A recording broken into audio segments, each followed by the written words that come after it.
칼빈의 신앙 교육서, 칼빈 목사님이 썼던 기독교 강의 초판을 요약한 것이다 라고 말하며, 기독교 신앙 안에서 정말 기초적으로 어떤 것을 최소한 알면서 하나님 말씀 앞에 믿음으로 나아가야 하느냐 하는 것을 적었던 칼빈 목사님의 나이상으로는 28살, 우리나라 나이로 29살 정도의 젊을 때 쓰여졌던 그러한 책입니다.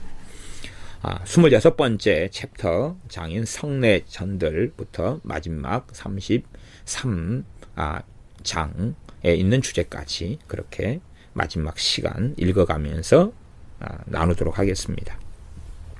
26. 성내전들.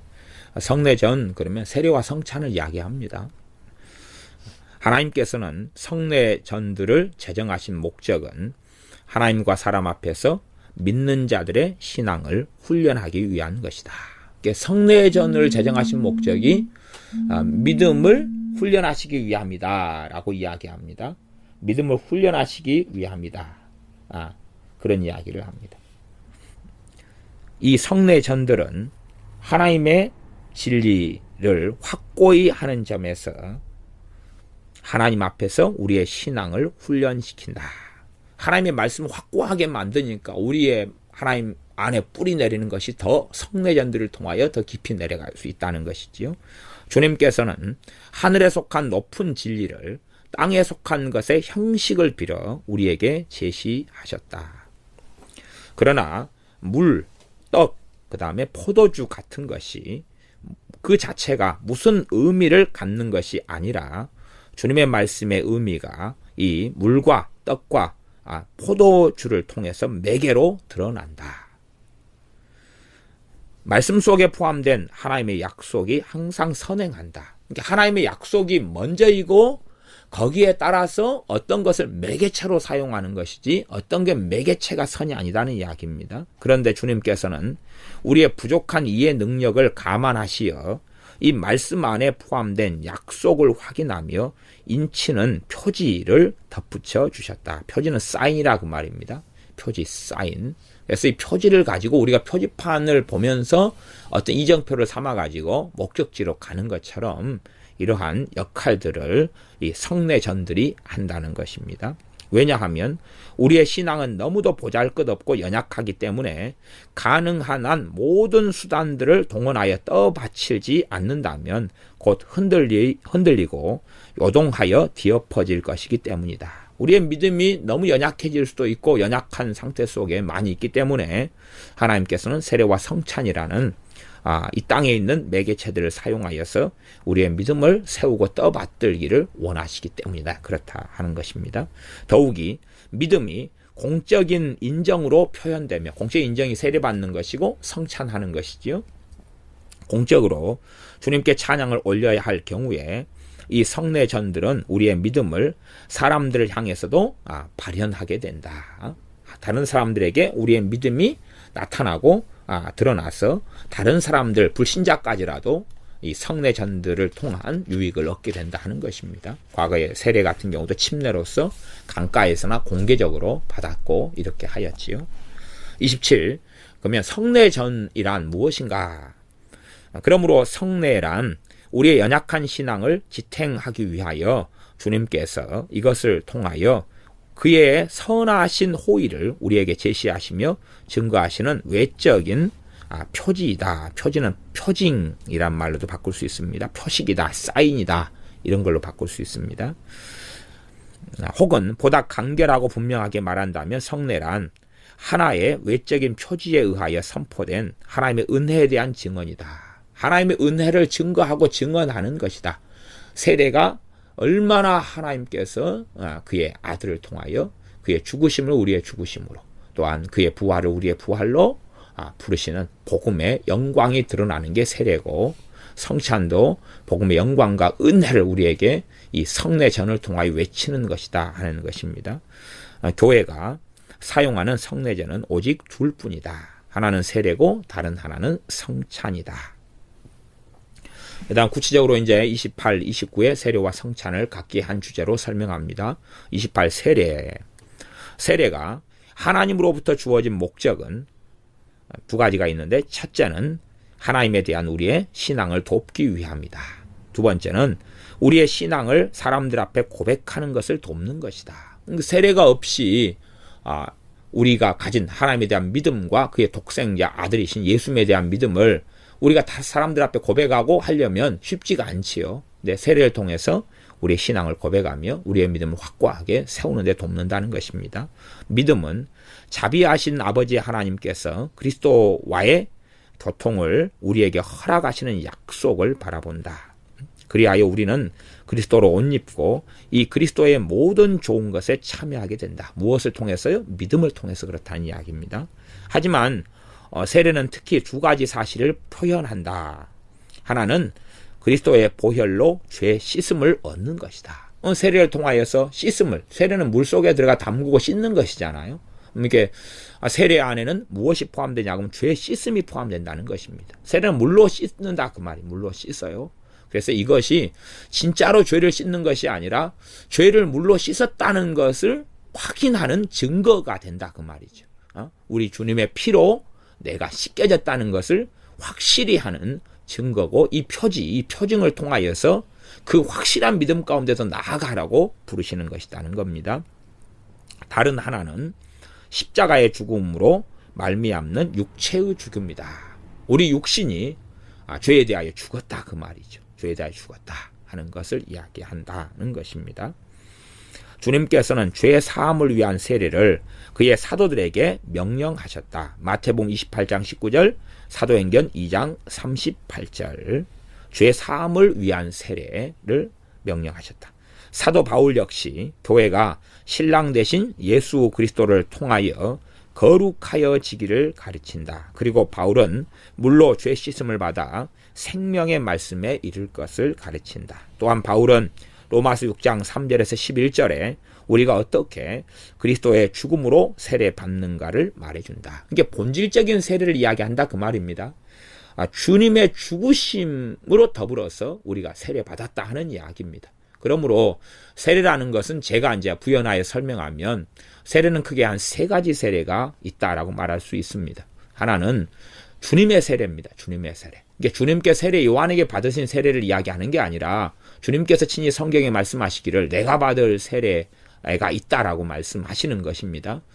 그러니 주님께서 받은 세례가 어떤 세례냐 그러면 십자가에서 죽으시고 부활하신 것이 주님의 세례입니다. 그리고 우리가 믿음을 통해서 주님의 본질적인 세례에 참여하게 되는 것이다 하는 것입니다. 그러므로 우리가 예수님을 믿을 때에 우리는 사실상 세례받은 것이 되어집니다. 그 다음 두 번째, 그 세례를 우리가 확인하고 확증하고 공적으로 고백하는 것이 물세례입니다.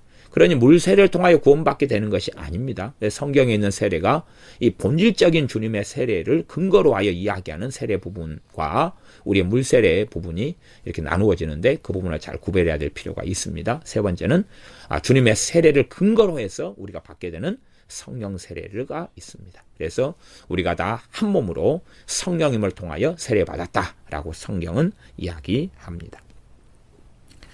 즉 우리는 그리스도와 더불어 십자가에 못 박히고 장사 지낸 바 된 후에 새로운 삶을 살게 되는 것이다. 그러나 여기에서 물은 결코 죄 씻음과 중생의 원인이나 도구가 아니다. 이게 이 물세례의 물을 통하여서 죄 씻음이나 중생이나 거듭남이 되어지지 않는다는 것입니다. 거듭남의 원인도 안 되고 물세례가 도구도 안 된다는 것입니다. 우리는 다만 이 세례의 성례를 통하여 하나님의 선물을 이해할 뿐이다. 이 물세례를 통하여서 하나님의 놀라운 은혜와 자비와 그 선물을 이해하는 것이다 하는 것입니다. 왜냐하면 우리가 주님을 처음 비로소 알든지 아니면 미리 알았었다가 다시 확인하게 되든지 우리는 주님께서 주시는 선물을 받을 뿐이기 때문이다. 그러니 세례를 받음으로 내가 하나님의 선물을 획득하는 것이 아니라 사실은 세례를 받는 것은 하나님의 은혜를 인정하고 또한 그 은혜 속에 믿음의 고백으로 나아가는 것이라는 거지요. 세례는 또한 사람들 앞에서 우리의 신앙을 인정하기 위하여 사용된다. 왜냐하면 우리는 이 세례라고 하는 표지를 통하여 우리가 하나님의 백성에 속하였음을 공적으로 선포하는 것이기 때문이다. 이 선포가 있은 후 수세자는, 세례받는 사람은 모든 다른 믿는 자들과 더불어 동일한 신앙을 가지고 한 하나님을 섬기고 한 하나님을 영화롭게 한다. 그래서 공적으로 교회 안에, 믿음 공동체 안에 참여하게 되는 그러한 과정이 세례가 되는 것이죠. 그래서 우리가 세례의 본래적인 목적을 잘 생각해야 됩니다. 우리의 신앙을 돕도록 하기 위한 것이고 다른 사람 앞에 신앙을 고백하는 것이지 물세례 자체가 구원을 이야기하는 것은 아니다. 참된 세례를 언급하고 있습니다. 칼빈 목사님은 참된 세례는 정말로 주님을 믿는 믿음 가운데 이루어지는 것인데 그리스도의 보혈로 죄 씻음이고 참된 세례가 표현하는 것, 본질적인 것, 십자가의 죽으심으로 말미암아 우리가 죄에 대하여 우리의 육체가 죽었다 하는 것을 이야기한다 하는 것입니다. 물론 이것도 짧은 한 페이지로 되어 있기 때문에 아주 긴 내용을 보면 좀 더 많은 것을 알게 될 것이라고 생각합니다. 마지막 몇 줄 나머지 읽겠습니다. 그래서 주로 세례를 통하여 우리는 주님과의 연합이 확인되므로 우리는 우리의 자녀들을 바르게 세례 주어야 한다. 주님과 연합을 확인하는 것이라는 것이지요. 이 아이들은 주님의 약속들의 언약에 이미 동참한 자들이다. 이 약속이란 주님께서 우리들의 하나님뿐만 아니라 우리의 후손들의 하나님도 되신다는 것이다. 그래서 이 유아 세례에 대한 부분을 한 4줄에 걸쳐서 짧게 이야기한다 하는 것입니다. 그러니 우리의 자녀들도 믿음을 통하여서 또 유아 세례를 통하여서 하나님의 자녀가 된다는 것에 믿음의 고백으로 나아오라 하는 초청이 되는 것 같습니다. 29 성찬. 신비에 찬 성찬에 주어진 약속을 인식할 때에 우리는 이 성찬이 무슨 목적으로 제정되었으며 어떤 방향을 지향하는가, 향하고 목적하는가를 알 수 있다. 즉 우리가 이 성찬을 통하여 확인할 수 있는 사실은 우리를 위하여 주신 주님의 몸이 지금 현재 우리의 것이요 장차 영원히 우리의 것이라는 사실이다. 이게 성찬을 통하여 확인하는 것을 주님께서 몸을 가지고 이 땅에 오셨는데 그 몸은 우리를 위하여 주신 몸이다 그 말입니다. 우리를 위하여 주신 몸이라는 것을 확인하는 것이다. 떡과 즙이, 떡과 우리로 하면 포도즙이나 포도주, 떡과 즙이 이 성찬의 표지인 바 주님께서 이 표지를 통해서 그의 몸과 피를 참으로 그러나 영적으로 받게 하신다. 그러니까 통로는 성찬에 사용되는 떡과 포도즙이나 포도주인데 이것을 통해서 그의 몸과 피를 참으로 그리고 영적으로 받게 하신다. 그래서 성찬을 통한 하나님의 은혜를 이야기하는 것입니다. 이것은 살아계신 주님과의 교제이다. 성찬이 무엇이란 이야기입니까? 주님과의 교제이다. 그러나 이 교제는 영적인 교제로 만족한다. 이게 육신에 속한, 말하자면 이 물과 떡과 이 포도주가 실제적인 주님의 살과 피로 변화하는 것이 아니다 하는 이야기지요. 이는 결코 떡과 즙의 형식 밑에 진정한 주님의 살과 피를 의미하는 것이 아니다. 이게 떡과 즙이라는 건 형식이고 이걸 통해서 이 형식이 주님의 살과 피가 되는 것이 아니다. 그리스도께서는 우리들이 지상에서 아직 순례의 길을 걷고 있는 이 지상의 삶을 끝내시고 하늘로 올라가셨다. 이게 주님이 올라가셨는데 그분이 왜 또 살과 피로 내려오겠느냐 그 말이죠.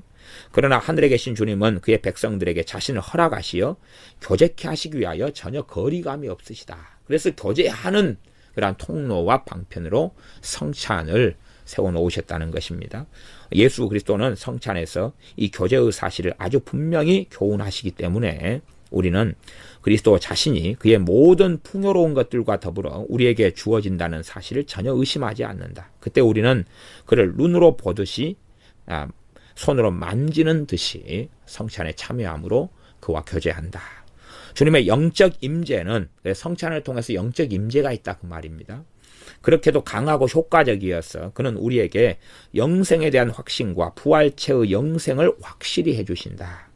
사실 우리의 육신은 이미 그리스도의 영원한 부활체에 의하여 이미 소생함을 얻었고 어떤 방식으로 그의 영생과 교통하게 되었다. 그러니까 우리의 육신이 성경에는 이미 너희가 부활하였다. 그래서 하나님의 보좌에 앉았다고 이야기합니다. 그게 신비죠. 그게 신비. 육신을 가지고 있는데 어떻게 하나님의 보좌에 우리가 지금 현재 동시에 앉아 있느냐 그 말이죠. 그러나 주님 안에서 그렇게 얻게 되었다고 이야기하는 것이지요.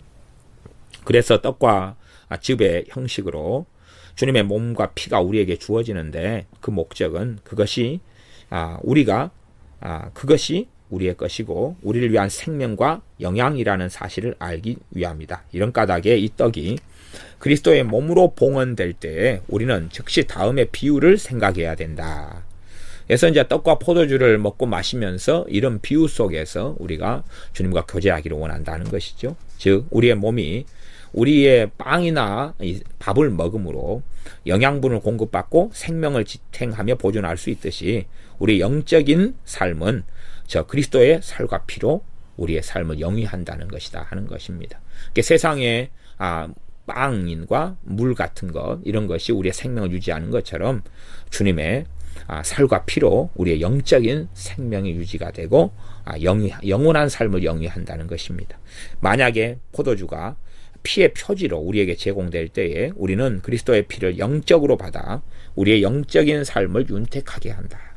이제 이 신비는 우리를 향하신 하나님의 풍성한 자비를 말한다. 이 성찬 자체가 하나님의 놀라운 자비를 이야기한다는 것이죠. 따라서 우리는 이 하나님의 은혜에 대하여 감사치 않는 사람들이 되지 말고 찬송과 감사로 이 신비를 높여야 할 것이다. 한 걸음 나아가서 이 성찬은 한 몸에 속한 자들의 결속을 일으키며 하나 되게 한다. 예수님 안에서 피차 용납하여 일치와 화합에 이르게 한다. 그리스도께서 자기 자신을 우리에게 쾌히 내어주심으로 우리도 그의 모범을 따라서 우리 자신들을 이웃을 위하여 내어주어야 하는 사실보다 더 우리들 사이의 상호간의 사랑을 자극하는 것은 없다. 주님께서는 모든 사람들이 자기를 공유하도록 허락하셨듯이 그는 자기 안에서 우리 모두가 하나 되게 하신다. 성찬은 주님의 살과 피를 우리를 위하여 주님께서 내어주심을 이야기하니 그 성찬을 통하여 주님의 살과 피를 내어주시는 것을 감사하고 감격하며 그 은혜를 누린다면 성찬은 사실상 우리 이웃에게 우리 자신을 내어주는 그 삶으로서 초청하며 한 교회가 성찬을 통하여 떡과 포도주를 먹고 마시는데 그것은 정말로 우리가 서로를 사랑하며 주님께서 내어주신 것처럼 우리가 연합하고 하나 되고 사랑으로 우리를 내어주는 것을 함께 포함하도록 우리에게 그러한 하나님의 은혜를 일으킨다 하는 것을 이야기합니다.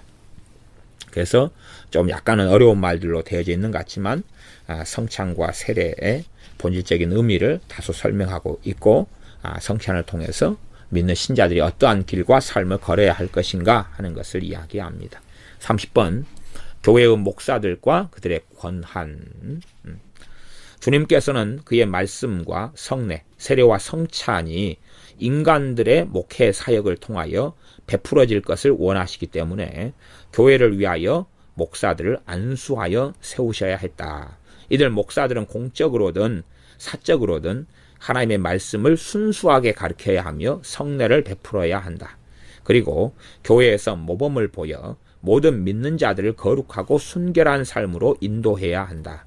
이러한 훈련과 질서를 경멸하는 사람들은 인간들에게 뿐만 아니라 하나님에게도 손해를 끼치기 때문에 그들을 교회의 사귐으로부터 쫓아내야 하며 이단으로 여김이 마땅하다. 교회는 이처럼 인간들의 목회 사역 없이는 지탱될 수 없다. 이게 교회에서 목회 사역의 중요성을 이야기하고 목사, 교역자들의 이런 부르심, 그 다음에 그들의 권한이 어디까지인가 하는 부분을 이 짧은 글에서 이야기하고 있습니다. 계속 읽겠습니다. 주님이 증거하신 말씀은 대단히 중요하다. 즉 그가 보내신 목사들이 환영을 받으면 마태복음 10장 40절입니다. 곧 그가 환영을 받는 것이요 그들이 배척을 받으면 곧 그 자신이 배척을 받는 것이다. 사람들이 이들 목사들의 목회 사역을 경멸하지 않게 하기 위하여 주님은 이들에게 중요한 책임을 위임하셨다. 즉 이들이 땅에서 풀면 하늘에서도 풀릴 것이요 이들이 땅에서 매면 하늘에서도 매일 것이라고 하는 말씀이다. 마태복음 16장 19절. 마태복음 16장 19절을 이 목회 사역에다가 적용하여 설명하였습니다. 좀 더 설명하고 있습니다. 다른 곳에서 그리스도 자신이 매는 것은 죄를 용서치 않고 그대로 두는 것이고 풀어준다고 하는 것은 사죄, 죄 용서를 의미한다고 말씀하셨다. 요한복음 20장 23절. 그리고 사도 바울은 풀어준다고 하는 것은 복음이 각 믿는 자를 구원에 이르게 하는 하나님의 능력임을 가르치는 것이라고 하였다. 로마서 1장 16절. 그리고 동시에 사도는 모든 불순종하는 자들에 대한 보응을 가리켜 매는 것이라고 하였다. 고린도후서 10장 4절에서 6절. 요약하면 복음이란 죄와 죽음의 노예인 우리가 그리스도의 구속에 의하여 노임을 받고 자유를 얻는 것이다. 이게 복음이 죄와 죽음의 노예인 우리가 우리 주 예수님의 속죄, 대속을 통하여서 노임받고 자유를 얻는 것이 복음이다. 반면에 그를 구속주로 영접하지 않는 자들은 극심한 정죄의 사슬에 매여 있다. 현재 그러하다 하는 것입니다. 그러나 우리는 이 권한, 성경이 보여주는 목사의 권한은 전적으로 말씀의 목회사역 안에 포함되어 있다. 이 말씀의 목회사역에 국한되어 있다는 것을 기억하자. 이게 목사들의 한계가, 목사들의 사명이 어디에 국한되어 있냐 그러면 말씀 사역 안에 국한되어 있다, 그런 이야기입니다. 말씀 사역을 벗어나는 목회자들의 어떤 활동이나 이것은 인정받을 수 없고 그에 대해서는 하나님께서도 인정할 수 없는 부분이다 하는 것을 이야기합니다. 그런데 그리스도께서는 그들을, 목회자들을 말씀의 봉사자로 만드셨기 때문에 사실 권세는 그들 자신에게가 아니라 전 말씀에 주어진 것이다. 말씀의 사역자니까 말씀에가 권세가 있어서 말씀의 수종자들이 권세가 있게 나타나는 것일 뿐이다 하는 것이죠. 왕이 누가 대사를 갖다 임명해서 왕명을 전달하게 하면 그 대사가 권세가 있는 게 아니라 왕이 권세가 있기 때문에 그 대사가 그것을 정권하여서 전하는 것이지요. 이런 근거에서 목사들은 말씀을 나누어 주는 자들로 세우심을 받았으므로 모든 것을 하나님의 말씀에 의하여 행해야 할 것이다.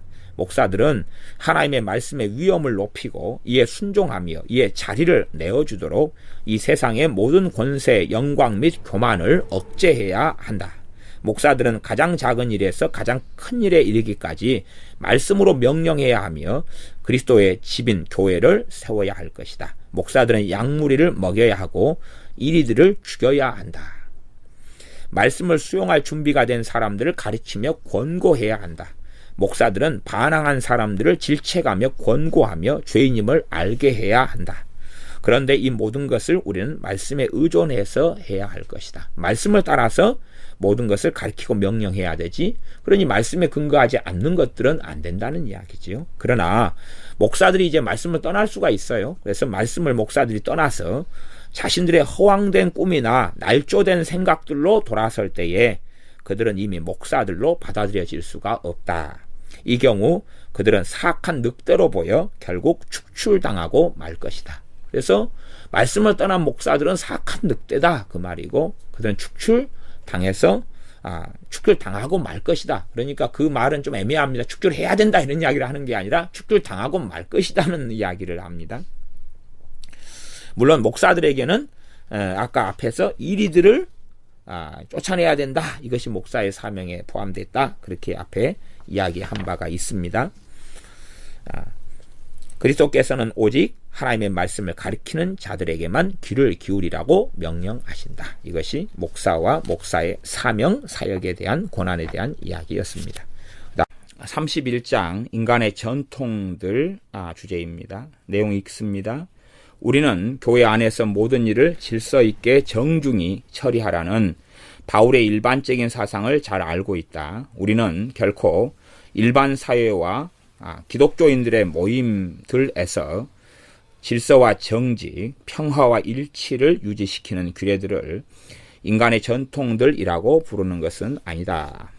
이러한 규례들은 물론 구원을 위해서 꼭 필요한 것도 아니요, 양심을 구속할 수도 없으며 그 어떤 경건과 관계되는 것도 아니다. 그럼에도 불구하고 이런 것들은 사도의 규례에 속한다.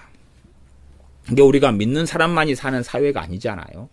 믿는 사람과 불신자들이 함께 살아가는 삶의 사회니까 그 속에서 하나님 말씀에는 없는데, 그러나 질서를 유지하고 평화를 유지하기 위한 규례들이 있다 하는 것입니다. 그런 규례들인데 그것이 사도의 규례 안에도, 말씀 안에도, 고린도전서 같은 말씀 안에도 그게 포함되어 있다 하는 것입니다. 그러나 이러한 규례들이 마치 하나님을 섬기고 하나님께 영광 돌리는 일을 위해서 꼭 필요한 것처럼 영적인 법으로 행세하여 양심을 속박할 경우에 우리는 이러한 규례들에 대하여 단호히 항거해야 한다. 그래서 이 사도의 규례들 안에 포함되어 있는데 이것을 과연 절대 진리로 봐야 될 것이냐 이런 부분이 있다 그런 말이에요. 근데 이것이 이제 자기 자리를 오버해서 넘어와 버릴 수가 있는 거예요. 항상 어떤 것에 영역이 있고 주객 전도라는 게 있잖아요. 그러면 어떤 슈퍼를 유지하려면은 주인하고 손님으로 구성됐는데 손님이 와서 주인 노릇을 해버리고 주인을 쫓아내버리면 안 되는 것처럼 어떠한 질서와 정직, 평화와 일치를 유지시키는 규례들이 성경에도 있다 그런 말이에요. 그걸 사도의 규례들이라고 하는 그런 내용들이 있는데 그런데 그것이 문제는 하나님을 섬기고 하나님께 영광 돌리는 일을 위해 꼭 필요한 것처럼 영적인 법으로 둔갑하고 그렇게 이해해가지고 양심을 속박할 경우에 우리는 이러한 규례들에 대하여 단호히 항거해야 된다. 심지어 성경에도 있는데 이것이 자기 자리를 차지해서 넘어와 버리는 경우에 그래서 이 31장 인간의 전통들은 꽤 깊이 있는 내용이 되고 이 짧은 한 페이지를 가지고 다 이해할 수 없는 거여서 여러분이 가능하면 좀 방대한 내용으로 기독교 강요라든지 이런 것을 또 기독교 강요 초판본 1536년에 쓰여진 그런 거라든지를 좀 봐야 될 필요성이 있는 내용들이 될 것입니다. 사실은 이 부분들을 제대로 이해하지 못하기 때문에 성경 해석상의 심각한 문제들이 많이 일어나는 것이 사실입니다. 전에 존 녹스라는 종교개혁자, 스코틀랜드의 종교개혁자, 물론 영국에서 오랫동안 말씀 사역을 하기도 했습니다. 그 존 녹스 목사님이 칼빈 목사님 아래서 제자가 되어서 말씀을 한 40살부터 몇 년에 걸쳐서 왔다 갔다 하면서 배웠던 적이 있습니다. 그리고 말씀에 대해서 깊이가 더해 갔습니다. 존 녹스란 분은 한 30대에 말씀의 종으로 부르심 받아서 놀랍고 굉장하게 말씀을 전했던 그런 분입니다. 심지어는 노예가 되어져서 배에서 노를 젓는 일로 고통을 당하기도 했습니다. 근데 이분이 이제 P.M. 메리라고 일컬어진 영국의 P.M. 메리와 치고받고 막 싸울 때의 시간들이 있습니다. 그러면서 당했던 큰 환란 그런 것들이 있기 때문에 이에 대해서 과연 여자들의 여성 사역 또 말하자면 여자들이 여왕이 되는 게 합당한가 이런 거 가지고 칼빈 목사님 같은 경우에 물어봤고 이에 대해서 칼빈 목사님이 답변했던 그런 내용들이 있습니다. 우리가 고린도 전서로 이야기한다면 여자들은 남편에게 종용이 배우라 이런 것들을 가지고 있죠. 그래서 칼빈 목사님에게 과연 여자들이 지도자가 되고 여자들이 왕이 되어서 그렇게 하는 것이 온당하고 합당하냐 이것을 물었을 때에 칼빈 목사님은 본래가 여자들이 그렇게 지도자가 되는 것은 그것은 하나님의 창조의 뜻과 창조의 본질적인 것은 아니다 그렇게 이야기했습니다. 그러나 그럼에도 불구하고 이 세상이 타락했기 때문에 여자들이 지도자가 되고 여자들이 왕이 되는 일은 타락한 세상 속에서 불가피하게 일어나는 일이다.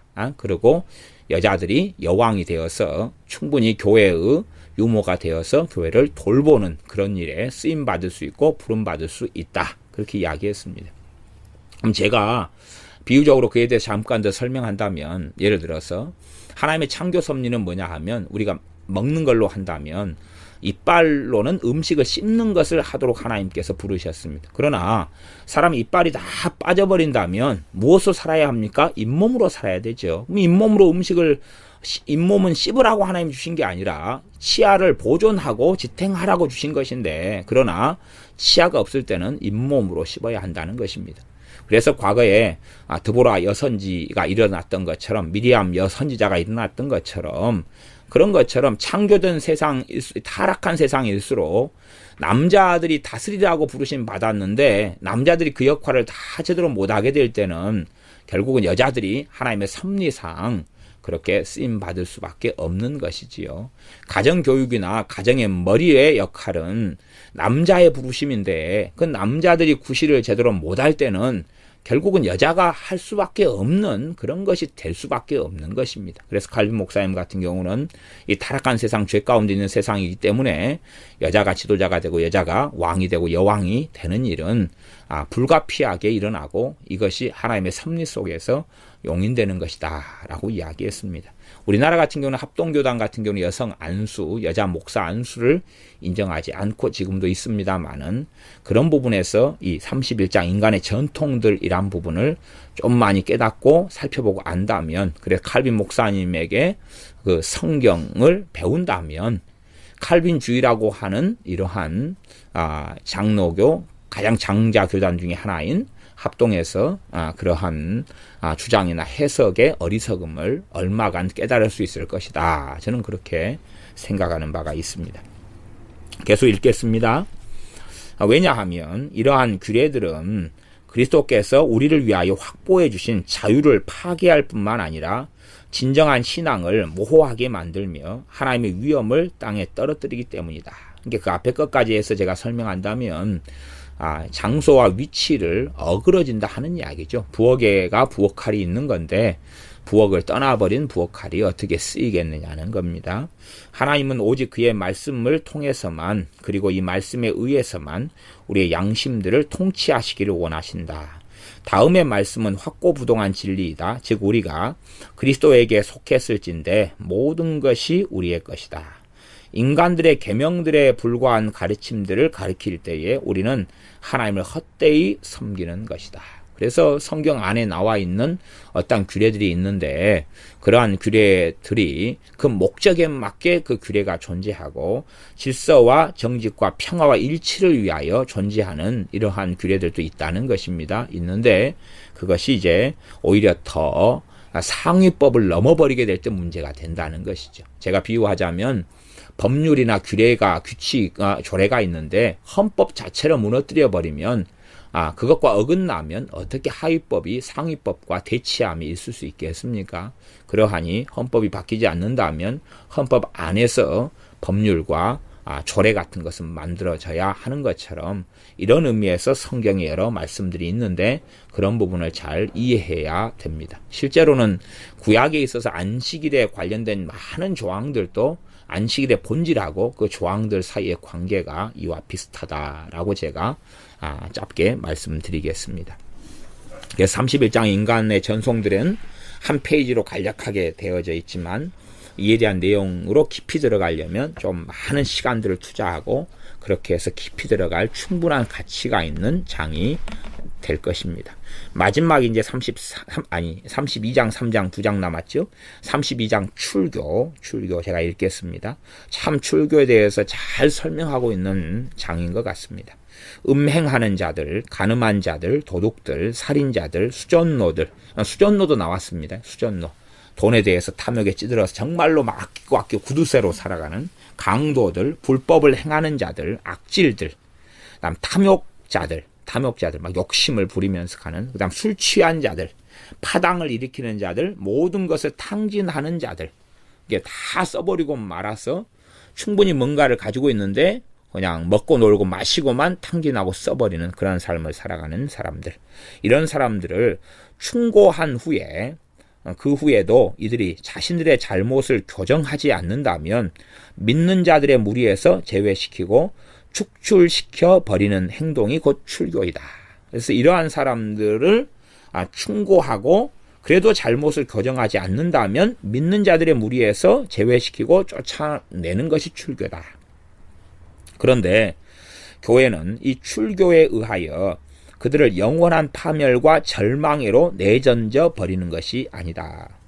대부분의 이제 이 출교의 문제가 되는 이러한 죄의 조항을 이야기했고 말했지만 사실은 제가 좀 더 첨가하자면 어떤 술 취하는 일을 한다 해서 출교를 하고 축출하는 것은 아닙니다. 이것이 교회적인 문제를 일으키는 술 취함의 문제일 때가 되는 것입니다. 그러니까 개인의 죄에서 개인의 문제에서 멈추느냐 아니면 교회적인 문제로 가느냐 공적인 문제로 가느냐의 차이가 있습니다.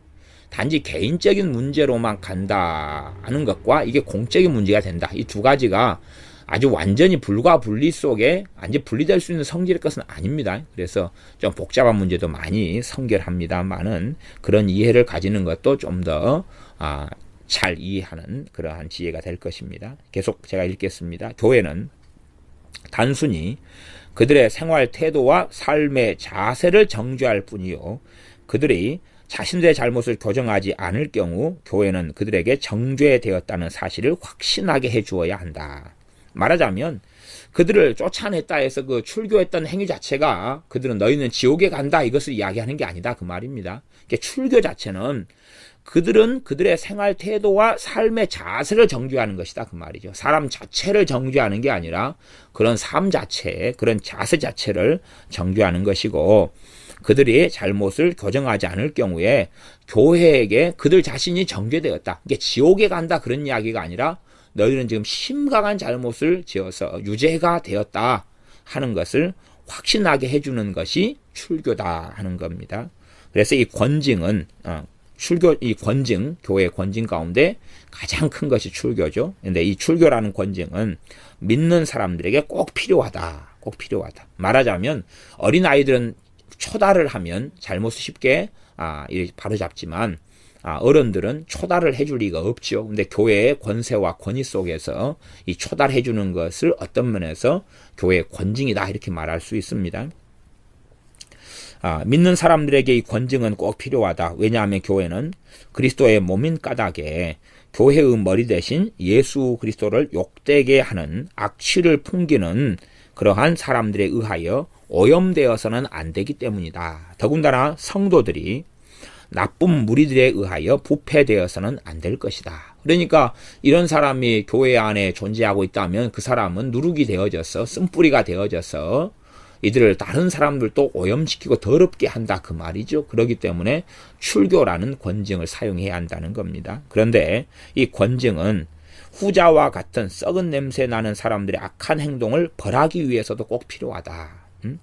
그들에게 관용을 베풀 경우에 그들은 더욱 완고해지고 만다.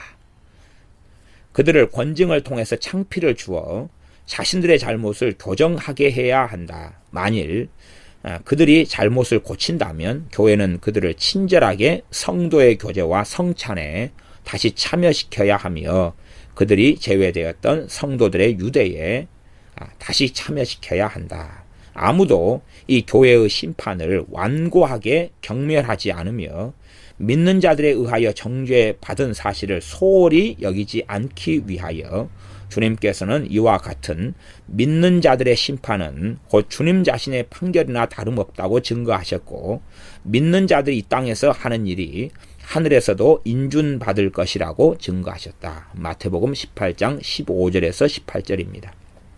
그래서 교회의 이 권징이나 교회의 판결이라는 것이 하나님 앞에서도 가벼운 것이 아니다라고 이미 주님께서는 친히 말씀하셨습니다. 이 믿는 자들은 강팍한 자들을 정죄하는 하나님의 말씀을 가지고 있으며, 또한 자신들의 잘못을 교정하는 사람들을 은혜로 다시 받아들이는 하나님의 말씀을 가지고 있다. 그러니까 우리 믿는 사람들은 하나님 말씀인 성경 안에가 강팍한 자들을 정죄하는 하나님의 말씀도 있고, 또한 회개하고 돌아서는 사람들을 은혜로 다시 받아들이라는 말씀 두 가지 다 가지고 있다. 그래서 출교라는 이 권징을 이해할 때에 극단적인 이해보다 이 두 가지를 다 가지고 있는 가운데, 그래서 어떤 사람은 출교하는 이유는 그들을 무너뜨리고 멸망시키기 위해서가 아니라 때로는 그들 자신을 회복시키기 위함이고, 나아가서 그들로 하여서 교회의 거룩함이 훼손되고 다른 믿는 사람들이 무너지는, 신앙이 무너지고 믿음이 무너지는 걸 방지하기 위함도 있고, 그들을 돌이키기 위함이니 그들이 돌이키고 회개한다면 다시금 그들을 성도의 교제 안에 다시금 받아들여야 한다 하는 것을 가지고 있습니다. 그런 것은 고린도전서와 고린도후서의 전반적인 내용을 보면 이 부분을 이해하고 알 수 있는 부분이 있겠습니다. 마지막 33장 국가의 통치자 혹은 공직자, 이게 나라의 권세에 로마서 13장 같은 경우에 위에 있는 권세자들에게 굴복하라 이런 말씀이 있는데 어느 정도 어느 자리에까지 굴복하고 순종하고 복종해야 할 것이냐 이런 부분에 대하여 한 장 두 페이지지요. 한 장에 걸쳐서 마무리하고 설명하고 있습니다. 물론 이 한 장 가지고 모든 걸 알 수 없는 부분이지만 핵심적인 부분을 가지고 우리가 꼭 생각해 보아야 할 것입니다. 내용을 읽겠습니다. 주님의 증거에 의하면 국가의 통치자의 신분을 자신이 인정하는 바요 기뻐하는 바일 뿐만 아니라 주님께서는 이 신분을 우리에게 강하게 추천하시며 이 신분의 고귀한 존엄성을 말씀하신다. 주님의 말씀에 의하면 왕들은 다스리고 장관들은 질서 있게 처리하며 재판관들은 이 땅의 위대한 이들이라는 사실은 주님의 지혜에서 나온 것이다. 잠언 8장 15, 16절. 그래서 하나님께서는 이 통치자들에 대한 신분 자체를 다른 사람들과 구별시키고 있다 하는 것입니다. 하나님께서 인정하시는 바가 있다 하는 성경의 말씀으로 돌아갑니다. 계속 읽습니다. 주님은 다른 곳에서 이 공직자들을 신들이라고 부르신다. 시편 82편 6절 7절입니다. 그만큼 이들을 인정하시는 바가 있다는 겁니다. 왜냐하면 이들은 주님의 일을 하기 때문이다. 다른 곳에서도 주님은 이들이 하나님을 대신하여 심판한다고 말씀하셨다. 신명기 1장 17절, 역대하 19장 5절에서 7절. 사도 바울은 공직자들의 직책들이 하나님의 선물들이라고 한다. 로마서 12장 8절. 그러나 바울이 이 문제를 더 본격적으로 논할 때에는 이들의 권세는 하나님에 의하여 정해졌으며 이들은 선행하는 자들을 칭찬하며 악행하는 자에게 하나님의 진노를 내리는 하나님의 종들이라고 명쾌히 가리킨다. 로마서 13장 1절에서 7절. 이런 까닭에 그들은 그들의 직무 수행을 통하여 섬기는 주님을 생각하지 않으면 안 된다. 이게 정말 공직자라면 자신들이 하나님의 일을 수행하고 있기 때문에 하나님을 생각해야 된다. 그런 말이죠.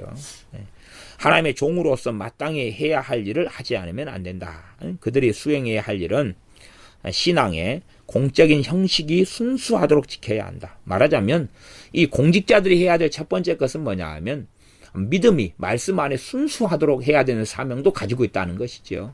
하나님의 종들이기 때문에. 두 번째는 정교일치의 사회 속에서 기본적으로 하는 이야기인 것도 같습니다. 그 다음에 좋은 법에 의하여 국민의 생활을 다스리고 인도해야 하고 국가의 번영과 평화를 확보해야 한다. 법을 잘 좋은 법을 만들어야 되고 그것에 의하여 잘 치리해야 한다는 거지요. 그런데 의와 심판이 아니고서는 이러한 것들이 성취될 수 없다. 이게 공직자나 국가의 통치자가 행하는 수단의 방법은 하나님의 뜻을 하나님의 일을 수행하는 방법은 의와 심판이라는 것입니다. 의와 심판. 그러지 형사들이 범인을 사랑한다고 놔줘버리면 어떻게 하겠어요? 살인마들을 놔줘버리면 어떻게 하겠어요? 그러니까 거기에서 산상수훈을 가리켜서 공직자에게 적용시키는 것이 어떤 부분은 옳지만 어떤 부분은 그릇된 부분이 생겨나고 마는 것입니다.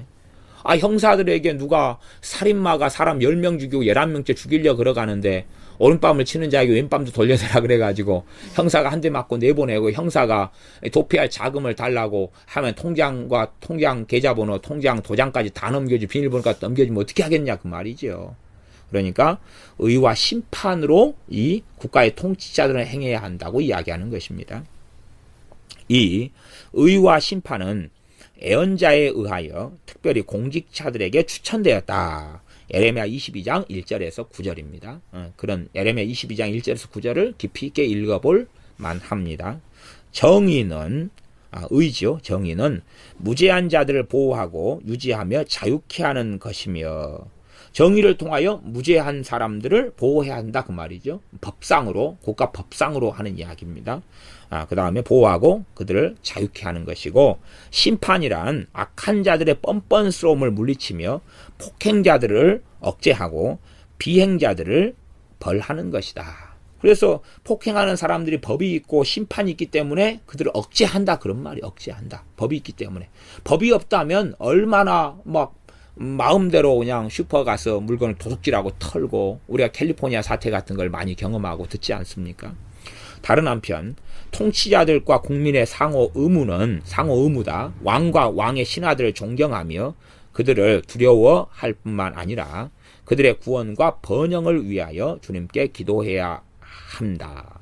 그러니까 우리가 통치자들도 그렇게 기도해야 하지만 우리 국민들도 왕과 신하들을 존경해야 하고 두려워해야 되고 그들을 위해 기도하라고 성경은 이야기합니다. 또한 그들의 통치에 따라야 하고 그들의 법과 제도를 따라야 하며 그들에 의하여 통치자들에 의하여 부과된 의무, 그것이 납세든지 아니면 어떤 직책이든지 간에 수행해야 된다. 그래서 우리는 정의롭게 직무를 수행하는 고위 공직자들을 순종해야 할 뿐만 아니라 폭군처럼 권력을 남용하는 사람들을 용납하고 견디어 나가되 합법적인 질서와 제도를 통해서 그들의 압박에서 벗어날 때까지 그렇게 해야 된다. 폭군처럼 권력을 남용하는 사람들을 어떻게 할 것인가? 그들을 용납하고 견디어 나가라, 이런 이야기를 하고 있습니다. 합법적인 질서와 제도를 통해서 그들의 압박에서 벗어날 때까지 그렇게 해야 된다. 물론 이 짧은 두세 가지 문장으로 모든 것을 설명하고 이야기할 수는 없습니다. 그렇게 할 수는 없습니다. 그래서 더 깊이 있는 것은 더 방대한 분량을 가지고 살펴봄이 필요합니다. 이렇게 이야기할 수밖에 없는 것은 그렇게 이야기하지 않으면 사람들은 자기의 정의를 세워서 무수하게 나라를 폭동과 내란 속에 이끌어들일 수밖에 없는 사회 구조가 있기 때문에 그러합니다. 계속 읽습니다. 악한 통치자는 백성의 죄를 꾸짖는 하나님의 채찍이요, 선한 통치자는 인간들의 구원을 유지하게 하시는 하나님의 은혜를 증거한다. 그러니까 악한 통치자를 하나님이 세우시는 것들을 우리는 성경을 통하여 종종 보아왔습니다. 그런 하나님의 말씀의 관점에서 이야기합니다. 이 두 경우 모두 권세는 하나님에 의하여 주어졌기 때문에 우리가 이 권세에 저항하면 질서와 제도를 거역하는 것이나 마찬가지다. 우리가 사사기를 보면 하나님의 백성들이 하나님께 불순종하며 하나님을 떠날 때에 이웃 나라가 그들을 노예로 삼는 것을 봅니다. 그것이 다 하나님의 손으로 다 일어나는 일인 것을 우리는 본다 하는 것입니다. 그들이 하나님의 긍휼을 구하며 회개하며 엎드릴 때에 하나님께서 사사를 보내시어 그들을 물리치며 그들에게 승리를 거두게 하시는 것을 보지요. 그러므로 그 하나님의 주권 가운데 신비한 것을 우리가 다 이해할 수 없는 것이지요.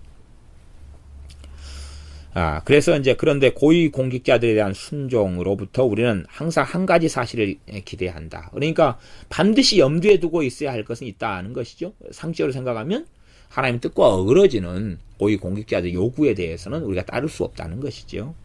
즉, 이 공직자에 대한 순종이 주님에 대한 순종을 막을 수 없다는 것이다.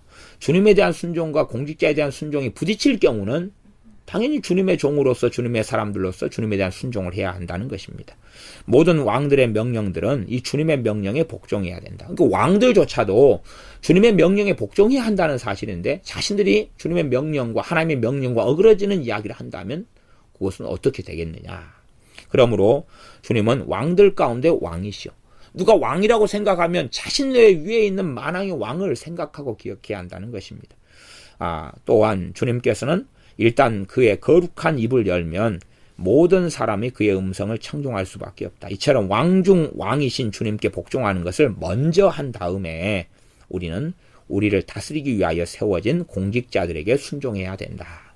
그러나 이 순종은 주 안에서의 순종이어야 한다. 만일 누가 주님의 뜻에 반대되는 그 무엇을 하라고 명령할 경우에 우리는 아무것도 할 필요가 없다. 주님의 뜻에 반대되는 그 무엇을 하라고 공직자가 왕이 말해도 우리는 할 수 없다. 그러한 명령은 아랑곳하지 않아도 괜찮다. 오히려 우리는 사람보다 하나님께 순종해야 한다. 사도행전 4장 19절 거기에서 우리가 하나님의 명령을 들어야 한다고 이야기합니다. 사도들이.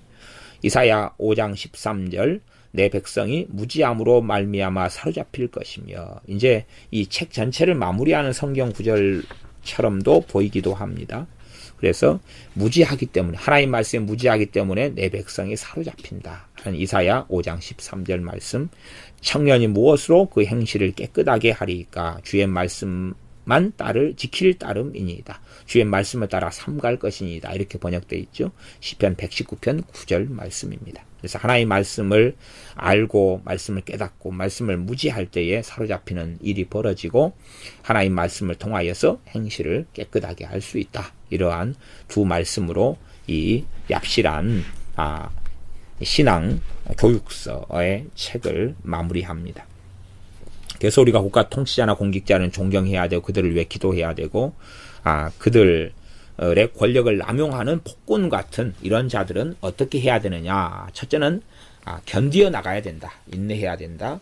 두 번째는 합법적인 질서와 제도를 통해서 그들의 압박에서 벗어나야 된다. 이러한 좀 깊이 있는 이야기지만 아주 실제적으로 가면 이것만 가지고는 쉽게 답할 수 없는 많은 문제들에 간략하게 이야기하면서 우리가 지나가고 나아가서는 악한 통치자나 선한 통치자 모두 다 하나님으로부터 권세를 받은 것이다 하는 이야기, 근원적인 성경으로 돌아갑니다. 물론 구체적인 상황까지 가면 이 말씀의 적용이나 설명이 아주 복잡해지긴 하지만 그냥 구체적인 그냥 기본적인 말씀으로 돌아가서 기본적인 말씀의 카테고리를 이야기하는 데서 이 33장 국가의 통치자나 공직자에 대한 이야기가 멈추고 있습니다. 우리는 좀 더 방대한 분량은 기독교 강요 같은 걸 통해서 살펴보면 좋을 것 같습니다.